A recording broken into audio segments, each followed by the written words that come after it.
Hello student. তো আমরা পড়ছিলাম ক্লাস 11-এর মৌল সময়ের শ্রেণীবিভাগ ও ধর্মাবলীর পর্যাবৃত্তি।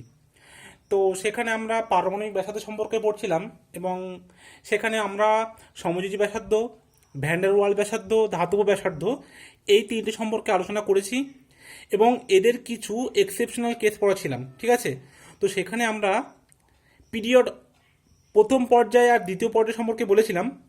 আজকে আমরা ডি ব্লকের মৌলগুলির ক্ষেত্রে এটা কিভাবে এক্সেপশনাল কাজ করে সেটা আমরা দেখাবো, ঠিক আছে। তো সেটা দেখানোর আগে আমাদের আগে দুটো জিনিস খুব ভালোভাবে জানতে হবে, ঠিক আছে। তার মধ্যে এক নম্বর হচ্ছে আবরণী প্রভাব, ঠিক আছে। তো সবাই হেডিং দাও, আবরণী প্রভাব। তো সবাই হেডিং দিয়েছো আবরণী প্রভাব। দেখো আবরণী প্রভাবটা অ্যাকচুয়ালি কি, এটা হচ্ছে দেখো নিউক্লিয়াসকে ঘিরে যে সমস্ত ইলেকট্রন পূর্ণ কক্ষগুলি আছে সেগুলি কি করে না বহিস্থ কক্ষের ইলেকট্রনগুলোর উপর পর্দার মতো কাজ করে, ঠিক আছে। এর ফলে কি হবে না নিউক্লিয়াসের আকর্ষণ বলের যে প্রভাব সেটা কিন্তু অনেকটা হ্রাস পায়। অন্তর্বর্তী কক্ষকের জন্য ইলেকট্রনের নিউক্লিয় আধানের যে আড়াল করার এই ক্ষমতা একেই কিন্তু আবরণী প্রভাব বলে, বুঝে গেছে। দেখো কি বললাম, একটা ভালো করে উদাহরণ দিয়ে দেখো। আবরণী প্রভাব হচ্ছে সাপোজ এটা একটা পরমাণুর নিউক্লিয়াস, ঠিক আছে। এবার আমরা যদি এরকম ভাবে তুলনা করে দেখি তাহলে কি হয়, ধরো এটা নিউক্লিয়াস, এখানে ইলেকট্রন আছে, এখানে ইলেকট্রন আছে, এখানে ইলেকট্রন আছে, ধরো এখানেও একটা ইলেকট্রন আছে। তো এই যে নিউক্লিয়াস, এই যে নিউক্লিয়াসটা বাইরের কক্ষকে যে ইলেকট্রনটা আছে এটাকে যে টানবে এবং এই যে টানার ক্ষমতা এটা কি করে এই ইলেকট্রনগুলো বাধা দেয়। এই ইলেকট্রনগুলো কি করে এখানে একটা পর্দার মতো কাজ করে, ঠিক আছে। এই পর্দার মতন কাজ করে কি করে যে এই ইলেকট্রনগুলো উপর এই পজিটিভ চার্জের যে আকর্ষণটা ছিল সেটাকে অনেকটা কমিয়ে দেয়। মানে যতটা পরিমাণ টানতে পারতো তার থেকে কিন্তু অনেক আকর্ষণ ক্ষমতাটা অনেকটাই কমে যায়। কারণ কি করে না এই ইলেকট্রনগুলো এখানে একটা পর্দার মতো কাজ করে, ঠিক আছে। যে পর্দার মতো কাজ করার জন্য এই আকর্ষণ প্রভাবটা কমে যায়, এটাকেই বলা হচ্ছে আবরণী প্রভাব বা একে ইংলিশে বলা হয় স্ক্রিনিং এফেক্ট, ঠিক আছে, স্ক্রিনিং এফেক্ট, অথবা এটাকে শিল্ডিং এফেক্টও বলা হয়, ঠিক আছে, শিল্ডিং এফেক্ট। এই ইংলিশ টার্মগুলো একটু মনে রাখবে। দেখো এবার এই আবরণী প্রভাবের যে ক্রম একটা আছে, ঠিক আছে। আবরণী প্রভাবের যে ক্রম সেটা হচ্ছে S greater than P greater than D greater than F. মানে আবরণী ক্ষমতা সব থেকে বেশি কার, এস এর, তারপর পি, তারপর ডি, তারপর এফ। এর কারণ কি, কারণ দেখো এস এর যে আকার তোমরা নিশ্চয় জানো, এস হচ্ছে বৃত্তাকার, ঠিক আছে, স্ফেরিক্যাল, বুঝে গেল। আর পি, পি সাবশেলের আকার কেমন হয়, ডাম্বেল আকারের হয়, ঠিক আছে। ডি সাবশেলের আকার কেমন হয়,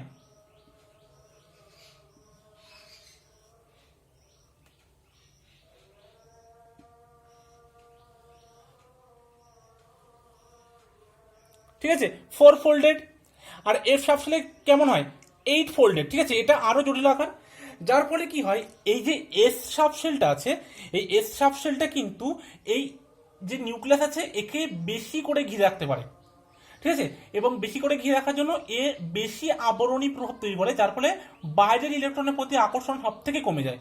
আর এফ যেহেতু আকার 8 ফোল্ডেড এবং এটাকে অতটা ঘিরে রাখতে পারে না, তার জন্য কিন্তু এফ এর আবরণী ক্ষমতা সব থেকে কম হয়, ঠিক আছে, মনে থাকবে।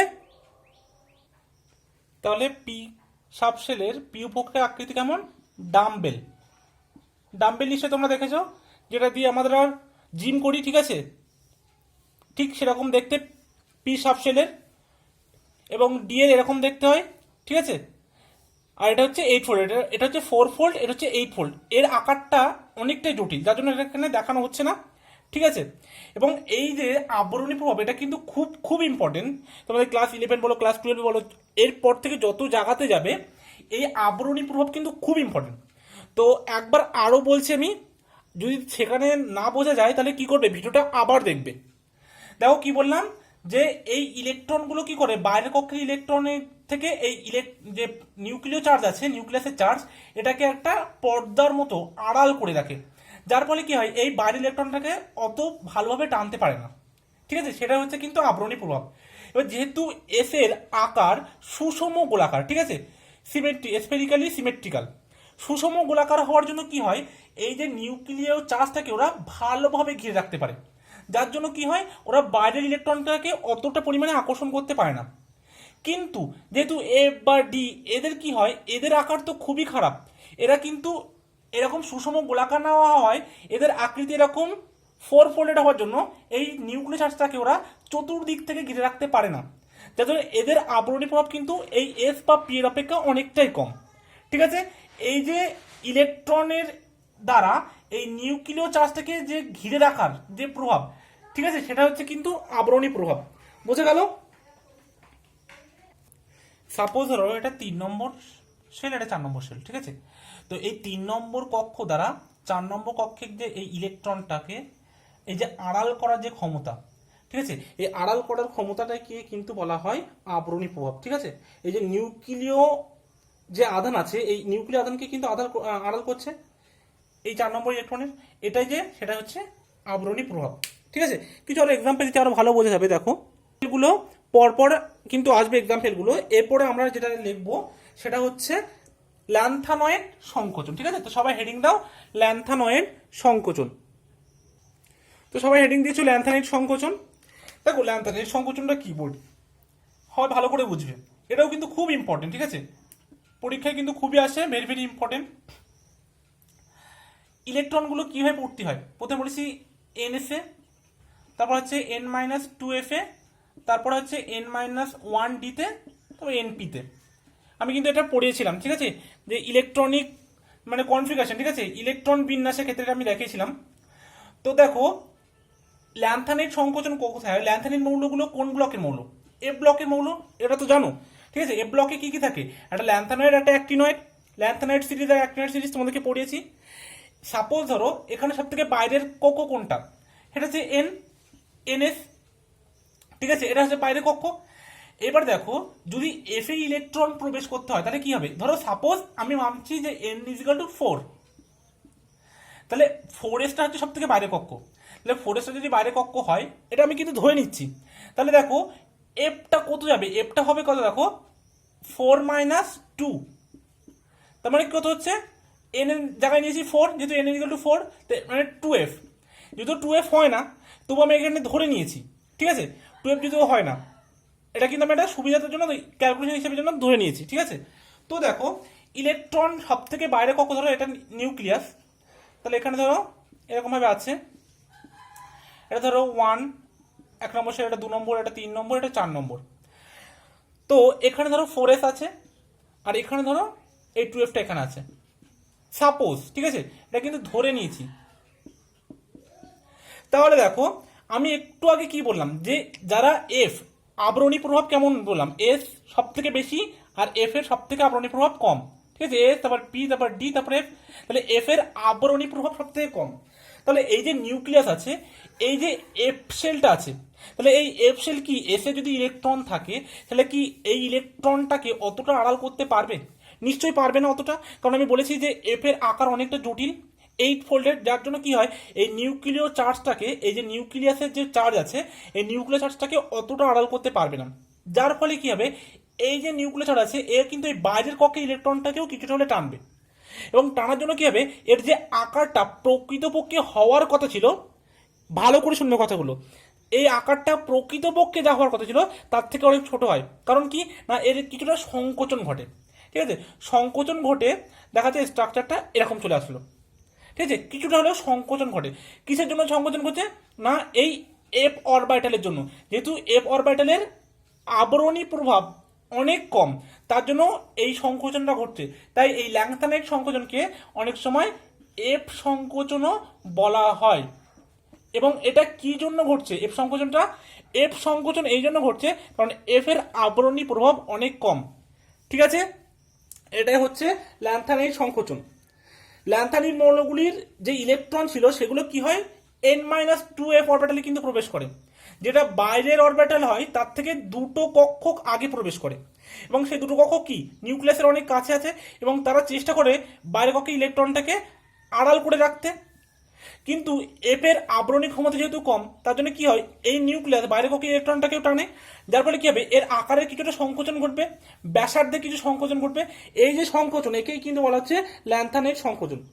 এবং এটা হচ্ছে কেন, কারণ এফ অরবিটালের জন্য, তাই জন্য একে এফ সংকোচনও কিন্তু বলা হয়। ঠিক আছে, বোঝা গেল? দেখো এবার আমাদের নতুন টপিক হচ্ছে এক্সচেঞ্জ এনার্জি। এক্সচেঞ্জ এনার্জি কি এটা জানার জন্য আমাদেরকে একটা এক্সাম্পল হিসেবে নিতে হবে। ঠিক আছে, সাপোজ ধরো ক্রোমিয়াম,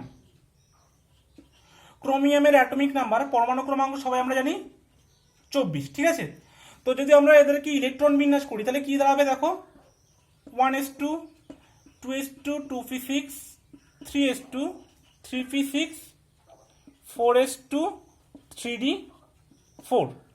ঠিক আছে, এটা কি অনুযায়ী হবে, এটা আব্বাও রুল বা হুন্স রুল যাই বলো, সেই অনুযায়ী আমাদের এটা আমাদের এক্সপেক্টেড। ঠিক আছে, এটা expected electronic configuration. But naturally কি হয়, ন্যাচারালি দেখো ক্রোমিয়ামের ইলেকট্রন বিন্যাস তোমরা যদি শিখে থাকো, নিশ্চয়ই তোমরা পরমাণু গঠন চ্যাপ্টার শিখেছো যে এটা 1s2 থেকে 3p6 এই পর্যন্ত সেম থাকে।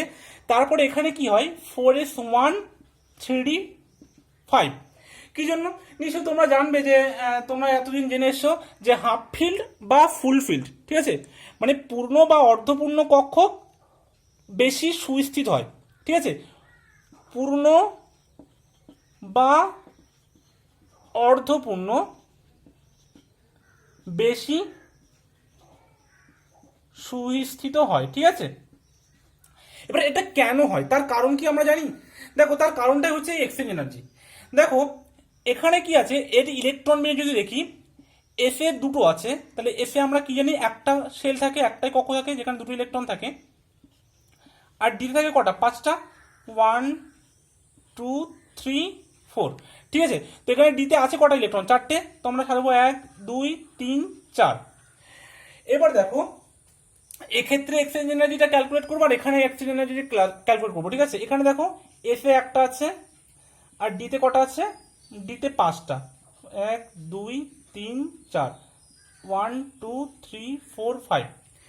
এক্সচেঞ্জ এনার্জি দেখো কি, এক্সচেঞ্জ এনার্জি হচ্ছে যে সেম মানে একই উপকক্ষের মধ্যে এই যে ইলেকট্রনগুলোর স্থান পরিবর্তন এবং তার ফলে যে এনার্জিটা রিলিজ করে তারা, সেটাকে কিন্তু এক্সচেঞ্জ এনার্জি বলে। বুঝে গেল, মানে এই একটা ইলেকট্রন এখান থেকে এই ঘরে যেতে পারে, এটা আবার এখানে আসতে পারে। তারপরে কি হবে, এরা যখনই একটা থেকে কক্ষ থেকে আর একটা কক্ষকে যাবে, তাহলে কি হবে, তাদের মধ্যে একটা এনার্জি ত্যাগ করবে। সেই এনার্জি ত্যাগ করার ফলে কি হবে, সিস্টেমটা কিন্তু অনেকটাই সুস্থির হয়ে যাবে। সবসময় কি হয়, একটা জিনিস মনে রাখো, দেখাচ্ছে দুটো ছেলে মেলে, ঠিক আছে, দুটো ছেলে, একটা অনেক কিছু ভালো মন্দ খেয়ে এসছে, ঠিক আছে, যার পেটে অনেক বল আছে, একটা আছে খুবই দুর্বল, ঠিক আছে, যার অনেক রোগ আছে, দেখাচ্ছে অনেক অসুস্থ সে। দুটো ছেলের মধ্যে কে বেশি চঞ্চল হবে বা কে বেশি মারামারি ঝগড়া করবে, যে যার শরীর সুস্থ আছে, যার কাছে এনার্জি বেশি পরিমাণে আছে, যে ভালো মন্দ খেয়ে এসছে, সে মারামারি ঝগড়া সবার সাথে বেশি করবে। কিন্তু যার পেটে কখনো মানে খিদে আছে, যার শরীর দুর্বল, সে কি অত দৌড়োদৌড়ি অত মারামারি করবে, মানে কি সে বেশি শান্ত। তা কেমিস্ট্রিতে একটা জিনিস সবসময় মনে রাখবে, যার কাছে এনার্জি যত কম সে তত বেশি সুস্থিত। ঠিক আছে, এটা কিন্তু কেমিস্ট্রি একদম ফান্ডামেন্টাল একটা জিনিস, যার কাছে এনার্জি যত কম সে তত বেশি সুস্থিত। তো এখানে যত পরিমাণে এনার্জিটা রিলিজ করবে, যত পরিমাণে শক্তি সে ছাড়বে, তত কিন্তু সিস্টেমটা বেশি সুস্থিত হবে। তো এখানে দেখবে এর ক্ষেত্রে এক্সচেঞ্জ এনার্জির পরিমাণ যদি আমরা ক্যালকুলেশন করি, এক্সচেঞ্জ এনার্জি অনেকটা বেশি এবং 10 হবে সেটা। ঠিক আছে, এটা কিভাবে হবে আমি দেখাচ্ছি, কিন্তু এখানে এক্সচেঞ্জ এনার্জিটা এর থেকে অনেক কম। তাই জন্য আমরা ক্রোমিয়ামের ইলেকট্রন বিন্যাস কিন্তু এটাই দেখি, এটা কিন্তু দেখি না। ঠিক আছে, কারণ এটা এক্সচেঞ্জ এনার্জি, এবং তাছাড়াও কিন্তু এটা এটা হাফ ফিল্ড ছিল না, এখানে কিন্তু হাফ ফিল্ডও হয়ে গেল। এই জন্য বলা হয় হাফ ফিল্ড বা ফুল ফিল্ড বেশি স্টেবল। কিন্তু তার কারণটা কি, হাফ ফিল্ড হলে এক্সচেঞ্জ এনার্জি পরিমাণটা বেশি হয়। এবং এক্সচেঞ্জ এনার্জি কোন ক্ষেত্রে থাকবে, যেখানে কিনা আনপেয়ার্ড ইলেকট্রন থাকবে। ঠিক আছে, আনপেয়ার্ড ইলেকট্রন থাকবে, সেখানে কিন্তু এই এক্সচেঞ্জ এনার্জির এই যুক্তিটা খাটবে। বুঝে গেল, আনপেয়ার্ড ইলেকট্রন মানে কি, যেখানে এরকম জোড়া ইলেকট্রন থাকবে না, ঠিক আছে, সিঙ্গেল ইলেকট্রন থাকবে, সেটাকে বলা হয় আনপেয়ার্ড ইলেকট্রন। এবার দেখো এখানে 10 কি করে হলো সেটা ক্যালকুলেশন করে দেখাচ্ছি। ঠিক আছে, তো এটা মুছে দিচ্ছি। দেখো এখানে কত রকম ভাবে পসিবল এক্সচেঞ্জ হবার, এক্সচেঞ্জ মানে কি স্থানান্তরিত হবার। এই ইলেকট্রনটা এখানে যেতে পারে আর এই ইলেকট্রনটা এখানে আসতে পারে, তাহলে একরকম পসিবল হলো। আবার কি হবে দেখো, এই ইলেকট্রনটা এখানে যেতে পারে, এখানে আসতে পারে, তাহলে দুরকম পসিবল হলো। আবার কি হতে পারে, এই ইলেকট্রনটা এখানে যেতে পারে, এখানে আসতে পারে, তাহলে 3 রকম। আবার এখান থেকে এখানে যেতে পারে, এটা এখানে আসতে পারে, তাহলে কটা হলো দেখো, একটা, এখান থেকে এটা 2টো, এখান থেকে এটা 3টে, এখান থেকে এটা 4টে, তাই তো? 1 2 3 4 5। তাহলে দেখো এখানে কি হলো, এখানে 1 2 3 4 5 5টা ইলেকট্রন ছিল এবং 5টা দেখো আনপেয়ার, ঠিক আছে, সবাই কিন্তু অযুগ্ম, কেউ কিন্তু যুগ্ম হবে না। যুগ্ম কখন বলবো, যখন এরকম একটা কক্ষে 2টো ইলেকট্রন থাকবে তখন সেগুলোকে বলবো যুগ্ম, এগুলো সবাই কিন্তু অযুগ্ম। তাহলে কটা পসিবল হবে, এই ইলেকট্রনটা এখানে যেতে পারে, এটা এখানে আসতে পারে, তাহলে একটা পসিবিলিটি। আবার কি হতে পারে, এই ইলেকট্রনটা এখানে যেতে পারে, এটা এখানে আসতে পারে, তাহলে দু রকম পসিবিলিটি হলো। আবার এই ইলেকট্রনটা এখানে যেতে পারে, এই ইলেকট্রনটা এখানে আসতে পারে, তাহলে 3। ঠিক একই রকম হবে, এটা এখানে যাবে, এটা কিন্তু এখানে আসবে, তাহলে 4 রকম পসিবিলিটি কিন্তু সম্ভব। তারপরে দেখো এই 1 নম্বর যে ইলেকট্রনটা ছিল সেটার সাথে কিন্তু এর হয়ে গেল, তাহলে এই ইলেকট্রনটা বাদ যাবে, তাহলে বাকি আছে 4টি ইলেকট্রন। এই 4টি ইলেকট্রনের ক্ষেত্রে সেম ভাবে 3 রকম পসিবিলিটি। আবার দেখো ভালো করে দেখবে, তাহলে এই দুটো ইলেকট্রনই কিন্তু মধ্যে হয়ে গেল, এদের মধ্যে কিন্তু আর এক্সচেঞ্জ হবে না, তাহলে আবার এই ইলেকট্রন থেকে শুরু হবে। এবার এই ইলেকট্রন থেকে দেখো, এটা এখানে যেতে পারে, এটা এখানে আসতে পারে, আর এটা এখানে যেতে পারে, এটা এখানে আসতে পারে, ঠিক আছে? তাহলে এখানে দুটো পসিবিলিটি, আর তারপরে আর দুটো ইলেকট্রন থাকবে, কারণ এটা যখন চলে যাচ্ছে, এখানে কিন্তু আর একটা পসিবিলিটি, এটা এখানে, এটা এখানে, তাহলে টোটাল হলো 10। এবার দেখো যখন ইলেকট্রন 4টে ছিল, 1 2 3 4, তাহলে অযুগ্ম ইলেকট্রন সংখ্যাটা কমে গেল। সেখানে তোমরা নিজেরা ক্যালকুলেশন করে আমাকে দেখাবে যে কত হচ্ছে, দেখবে সেখানে এক্সচেঞ্জ এনার্জির পরিমাণটা অনেক কম হচ্ছে, এবং এক্সচেঞ্জ এনার্জির পরিমাণ যত কম হবে মানে তার ক্ষেত্রে এনার্জিটা অনেক বেশি, আর যার কাছে এনার্জিটা বেশি সেটা সেই সিস্টেমটা কিন্তু হাইলি আনস্টেবল, খুবই অস্থায়ী, ঠিক আছে? এর ক্ষেত্রে এক্সচেঞ্জ এনার্জিটা বেশি বলে এটা খুব সুস্থায়ী, বোঝা গেল? এই জন্য কিন্তু ক্রোমিয়ামের ইলেকট্রন বিন্যাসটা ওরকমভাবে দেখানো হয়। সেম কিন্তু কপারের ক্ষেত্রেও কিন্তু একই রকম ঘটনা ঘটবে, ঠিক আছে? কপারে আমরা লিখি 4s1 3d 10, কিন্তু হওয়ার কথা ছিল 4s2 3d 9, বোঝা গেল? এটা হচ্ছে ফুল পিল আর হাফ পিলের মানে মেইন ব্যাখ্যা। দেখো এবার আমি যে এক্সচেঞ্জ এনার্জির কথাটা বললাম, সেগুলো কি প্রত্যেকবার এরকম ভাবে গুণে গুণে করবো যে কতগুলো এক্সচেঞ্জ এনার্জি? তারও কিন্তু একটা সূত্র আছে, ঠিক আছে? টোটাল এক্সচেঞ্জ এনার্জি, এটা তো প্রত্যেকবার গুণে গুণে করা সম্ভব নয়, বা এটা অনেকটা টাইমের ব্যাপার, এক্সাম হলে তো অত করাও যাবে না। তো সেখানে তার জন্য একটা ডাইরেক্ট সূত্র ফেলে দেবে। সূত্রটা হচ্ছে factorial n by 2 into n minus 2 তার ফ্যাক্টরিয়াল, ঠিক আছে? যেখানে nটা কি, nটা হচ্ছে নাম্বার অফ আনপেয়ার্ড ইলেকট্রন, ঠিক আছে? নাম্বার অফ আনপেয়ার্ড ইলেকট্রন মানে হচ্ছে অযুগ্ম ইলেকট্রনের সংখ্যা, ঠিক আছে? অযুগ্ম ইলেকট্রনের সংখ্যা, বুঝে গেল? এভাবে কিন্তু তোমরা ডাইরেক্ট ক্যালকুলেশন করতে পারো। এবার আমরা আসছি মেন টপিকে, যেটা নিয়ে আলোচনা হচ্ছিল যে এক্সেপশনাল। তার মধ্যে আমরা প্রথম পর্যায়ে এবং দ্বিতীয় পর্যায়ের কথা বলেছিলাম, আজকে আমরা ডি ব্লকের কথা বলবো, ঠিক আছে? তো সবাই স্ক্যান্ডিয়ামের থেকে যেটা শুরু ছিল সেই সিরিজটা লেখো। আমি কিন্তু তোমাদেরকে বলেছিলাম যে সিরিজগুলো মুখস্থ রাখতে, এসপিডি পিরিয়ডিক টেবিল পড়তে গেলে কিন্তু পিরিয়ডিক টেবিলটা মুখস্থ চাই। S block, P block, D block, এই তিনটে কিন্তু মুখস্থ অবশ্যই একদম, ঠিক আছে? তো সবাই ডি ব্লকের প্রথম যে সিরিজটা আছে সেই সিরিজটা সবাই লেখো, ঠিক আছে? দেখো কি কি আছে, scandium, titanium, vanadium, chromium, manganese, iron, cobalt, nickel, copper, zinc, ঠিক আছে? পরমাণু ক্রমাঙ্ক কত? পরমাণু ক্রমাঙ্ক কত এদের? এর হচ্ছে 21, 22, 23, 24, 25, 26, 27, 28, 29, 30। এবার আমরা পড়ছিলাম কি না, পারমাণবিক ব্যাসার্ধ, ঠিক আছে? তো পারমাণবিক ব্যাসার্ধ আমরা কি জানি, আমরা কোনো একটা পর্যায় বরাবর বাঁ দিক থেকে যদি আমরা ডান দিকে যাই তাহলে কি হয়, তার সাইজটা কমে, এবং সেটা কি দিয়ে আমরা লোয়ার অ্যারো দিয়ে চিহ্ন করি। যখনই কিছু কমে সেটাকে লোয়ার অ্যারো দিয়ে দেখাই। কারণ কি, কারণ সেখানে কি হয়, উপকক্ষ তো একই থাকে এবং উপকক্ষে একটা করে ইলেকট্রন যুক্ত থাকে, এবং একটা করে ইলেকট্রন যুক্ত হওয়ার জন্য কি হয়, নিউক্লিয়ার চার্জটা বাড়তে থাকে, এবং নিউক্লিয়ার চার্জ বাড়ার জন্য ওই ইলেকট্রনটাকে খুব বেশি বেশিভাবে টানবে, যার ফলে কি হবে, সাইজটা কিন্তু কমে যায়। কিন্তু দেখা যাচ্ছে যে কিছু কিছু ক্ষেত্রে ব্যতিক্রম ঘটে, সেটাই এখন বলা হবে, এবং কেন হয় সেটাও কিন্তু এখানে বলা হবে। ঠিক আছে, দেখো স্ক্যান্ডিয়াম থেকে যে ভ্যানাডিয়াম পর্যন্ত আছে, সেখান থেকে কি হয়, প্রথমে সাইজটা তো কমতে থাকে, তারপরে আবার দেখা যাচ্ছে ক্রোমিয়াম থেকে কোবাল্ট পর্যন্ত একই একটা কনস্ট্যান্ট থাকে, আবার নিকেল কপার জিঙ্কের ক্ষেত্রে আবার কিন্তু বাড়তে থাকে। ঠিক আছে, মানে অ্যাকচুয়ালি এরকম হয়, যদি আমরা গ্রাফটা দেখি, অ্যাটমিক নাম্বার ভার্সেস সাইজ বা অ্যাটমিক রেডিয়াই যা বলো, সাইজ অর অ্যাটমিক রেডিয়াই, পারমাণবিক ব্যাসার্ধ। ঠিক আছে, আচ্ছা বাংলায় লিখে দেই, পরমাণু ক্রমাঙ্ক, এপাশে হচ্ছে পারমাণবিক ব্যাসার্ধ। যদিও তোমরা এটা ক্লাস 12-এ আরো ভালোভাবে পাবে, যেখানে তোমাদের ডি ব্লক সম্পর্কে আরো বিস্তারিত আলোচনা করা আছে। দেখো স্ক্যান্ডিয়াম থেকে ভ্যানাডিয়াম পর্যন্ত বা ক্রোমিয়াম পর্যন্ত এটা কি হবে, এরকম ভাবে নিচে নামবে, তারপরে একটা কনস্ট্যান্ট থাকবে, তারপরে কি হবে, আবার কিন্তু বাড়তে শুরু করবে। এবং এটা কেন হয়, তার কারণ কিন্তু ওই ইলেকট্রন বিন্যাস বা ইলেকট্রনের যে মানে আমাদের অরবিটালের মধ্যে আসে, সেটার একটা বিন্যাস কেমন হয়, সেখান থেকে কিন্তু আমরা বুঝতে পারবো। ঠিক আছে, দেখো সেটা আমি একটু বলছি। এখানে মেইনলি দুটো ফ্যাক্টর কাজ করে। ঠিক আছে, একটা হচ্ছে কি কার্যকরী নিউক্লিয় চার্জের একটা প্রভাব কাজ করে। ঠিক আছে, আর একটা কাজ করে কি না, ইলেকট্রন বিকর্ষণ প্রভাব। একটা হচ্ছে এফেক্টিভ নিউক্লিয়ার চার্জ, আর একটা হচ্ছে ইলেকট্রন রিপালশন।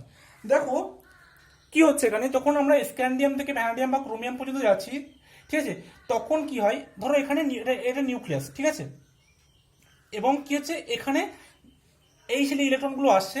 এবার কি হয় দেখো, যখন একটা ইলেকট্রন ছিল বা দুটো ইলেকট্রন ছিল, তখন কি হবে, এই নিউক্লিয়াস চার্জের প্রতি মানে ইলেকট্রনের প্রতি নিউক্লিয়ার চার্জ বেশি বেশি করে টানছিল, যার ফলে কি হচ্ছিল, গ্রাফটাতে সাইজটা কম ছিল। যত টানবে তত কি হবে, এটা তত কাছে আসবে এবং তত সংকোচন হবে, এবং ব্যাসার্ধ আস্তে আস্তে কমবে। তার জন্য কি হচ্ছিল, এই ব্যাসার্ধ কিন্তু ধীরে ধীরে কমছিল, এবং ব্যাসার্ধটা কমার সঙ্গে সঙ্গে এবার কি হচ্ছে দেখো, আরেকটা জিনিস কাজ করছে। যখনই ইলেকট্রন ঢুকে যাচ্ছে অনেকগুলো, তখন কি হচ্ছে, সবই যেহেতু মাইনাস চার্জ, এদের মধ্যে কিন্তু একটা বিকর্ষণও তৈরি হচ্ছে, এবং বিকর্ষণটা তৈরি হলে কি হবে, ইলেকট্রনগুলো দূরে দূরে যাবে, এবং দূরে দূরে গেলে কি হবে, তারা কিন্তু সাইজটা আবার বাড়তে থাকবে। এবার একটা এফেক্ট দেখো, যখনই ক্রোমিয়াম থেকে কোবাল্ট পর্যন্ত যাচ্ছে, তখন কি হচ্ছে, সেখানে এই যে নিউক্লিয় চার্জ, এই দ্বারা ইলেকট্রন টানার ক্ষমতা আর ইলেকট্রনগুলো যে রিপালশন করছে নিজের মধ্যে, এই দুটো সমান হয়ে যায়। সমান হওয়ার ফলে কি হয়, এদের সাইজটা নাও বাড়ে নাও কমে, তারপরে কি না একটা কনস্ট্যান্ট বা একটা ধ্রুবক থাকে।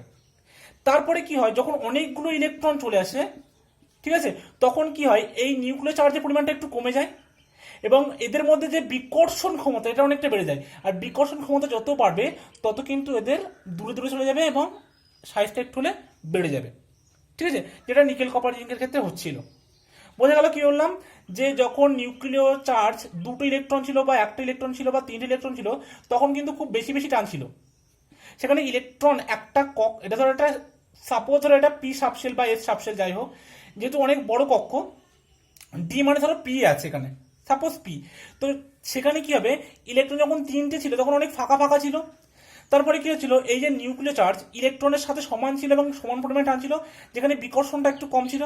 কিন্তু যেই আমরা দেখলাম যে ইলেকট্রন আরো বেশি বেশি হয়ে গেল, অ্যাটম পরমাণু ক্রমাঙ্ক অনেক বেশি হয়ে গেল, সেখানে কি হচ্ছে, ইলেকট্রন বেশি হওয়ার জন্য একটু এদের মধ্যে রিপালশন শুরু হলো, এবং এই রিপালশনের পরিমাণ আর এই যে নিউক্লিয় চার্জ দ্বারা এদেরকে টানার পরিমাণ, এই দুটো সেম। সেম হওয়ার পরে কি হচ্ছিল, নাও বাড়ছিল নাও কমছিল, সাইজটা মোরলেস সেম থাকছিল। তারপর কি হলো, তখন পরে যখন অনেকগুলো ইলেকট্রন, মানে শেষে কটা ইলেকট্রন থাকে, ডিতে 10টা ইলেকট্রন থাকে, তো যখন 10টা ইলেকট্রন আসলো, সেক্ষেত্রে কিন্তু এই নিউক্লিয় চার্জ বা টানার যে পরিমাণটা, সেটা একটু কমে গেল, এবং এদের মধ্যে যে বিকর্ষণ ক্ষমতাটা, অনেকগুলো ইলেকট্রন একই কক্ষকে আসার ফলে এদের বিকর্ষণ ক্ষমতাটা অনেকটা বেড়ে গেল। বিকর্ষণ ক্ষমতা বেড়ে যাওয়া মানে কি, এদের সাইজটা অনেক বেড়ে গেল। এটা হচ্ছে এর কারণ। ঠিক আছে, এই যে কেন সাইজটা নর্মাল যে ট্রেন্ড হওয়ার কথা ছিল, সাইজটা কমার দরকার ছিল, সেটা না কমে প্রথমে কমছিল এবং শেষে গিয়ে বাড়ছিল, তার কারণ কিন্তু এই দুটো। ঠিক আছে, এটা কিন্তু একবারে না বুঝতে পারলে তোমরা আবার ভিডিওটা ভালো করে দেখবে। বুঝে গেল? তাহলে এখান থেকে একটা জিনিস পরিষ্কার হলো যে ইলেকট্রনের সংখ্যা যত বাড়বে, আপার অ্যারো মানে কি, ইলেকট্রনের সংখ্যা যত বাড়বে, ইলেকট্রন যত বাড়বে তাদের মধ্যে ইলেকট্রন ইলেকট্রন বিকর্ষণ বাড়বে। যেহেতু সবাই নেগেটিভ চার্জ, একই চার্জ, তাহলে বিকর্ষণটাও কি হবে, বাড়বে। আর বিকর্ষণ যত বাড়বে তত পারমাণবিক ব্যাসার্ধ কি হবে, বাড়বে। পারমাণবিক ব্যাসার্ধ সেটাও কিন্তু বাড়বে। বোঝা গেল?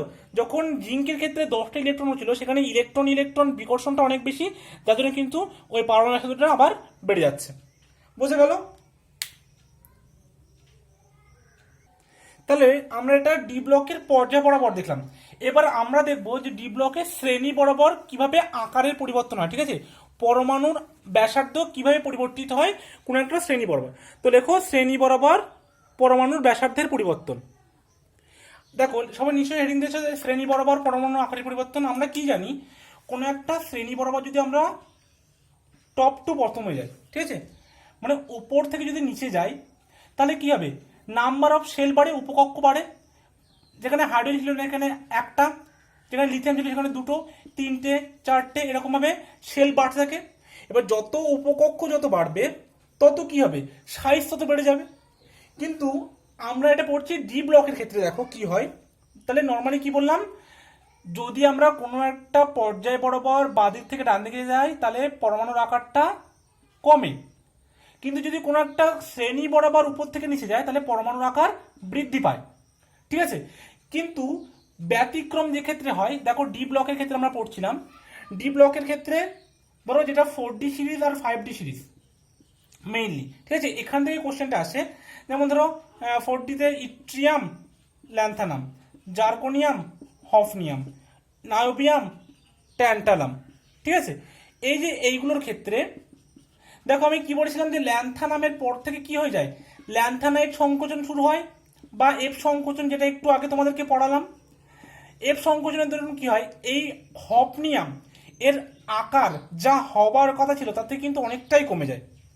ঠিক আছে, এই যে এখানে 57, তারপরে যে 72, এটা যে 73, মানে এই যে 14টা এখানে এফ অরবিটাল, এখানে যে 14টা মৌল আছে, এই 14টা মৌল এফ অরবিটালে চলে গেছে, যার ফলে কি হয়, 14টা মৌলের পরে যে হফনিয়াম শুরু হচ্ছে এর আকার যা হওয়ার কথা ছিল তার থেকে কিন্তু অনেকটাই কমে যায়। যার ফলে কি হয়, এমনি আমরা ইট্রিয়াম থেকে ল্যান্থানামিক যাবো যখন, তখন কিন্তু সাইজটা বাড়ছিল, কিন্তু যেই জার্কোনিয়াম থেকে হফনিয়ামে আসবো তখন কি হবে, তখন কিন্তু আর সাইজটা বাড়বে না, তখন কিন্তু সাইজটা মোর অর লেস সেম হয়ে যাবে।